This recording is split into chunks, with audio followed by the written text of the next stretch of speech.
Did you know that Christ doesn't actually mean what you think it means? Well, I guess we better get ready for another wild ride on the misinformation train. And I'm going to tell you why it's super important to make this distinction that it's not actually this guy. Oh no, it is. The word Christ comes from a Greek word meaning anointed one or Messiah, and there's not a scholar out there that would disagree with this. Now, if this is a little off base, stick with me for a second and give me a chance on this. And if you give me that chance, I'm going to explain to you why Christ isn't actually a person and why this is super important to understand. It's a title for the Messiah who is a person. That's not hard to understand. What on earth are you talking about? And so what we find when we break down the word Christianity is that it actually ends with anity. And what does anity mean? It means that it's a state of being, right? Like, look at this, state of being inane, and anity, the state of being.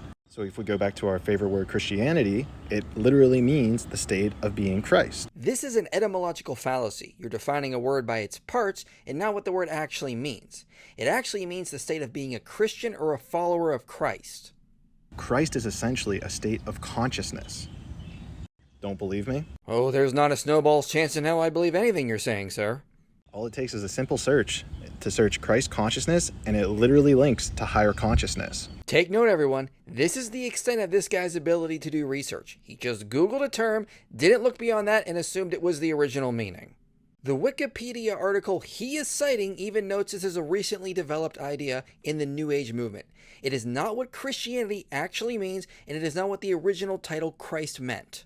He's taking a modern New Age concept, Christ consciousness, and trying to tell us that is what Christianity always meant.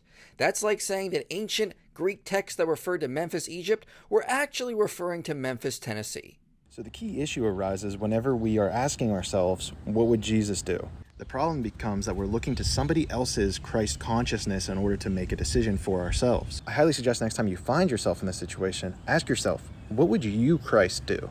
For example, what would Clayton Christ do? Now we've reached the crux of why the New Age movement is so dangerous. They replace Christ, who is a proper moral guide and sinless, with themselves. It's the same lie the serpent gave.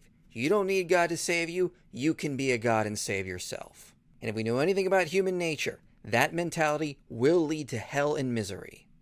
Now, you ready for me to go full Da Vinci Code? Oh, honey, you are well beyond that. And what I'm starting to think is that all the books that were found with the Gospel of Thomas, such as the Gospel of Mary, the Book of Enoch. Well, you're 0 for 2 there. The Gospel of Mary was not found in Nag Hammadi, and neither was the Book of Enoch, which is not even a Gnostic text.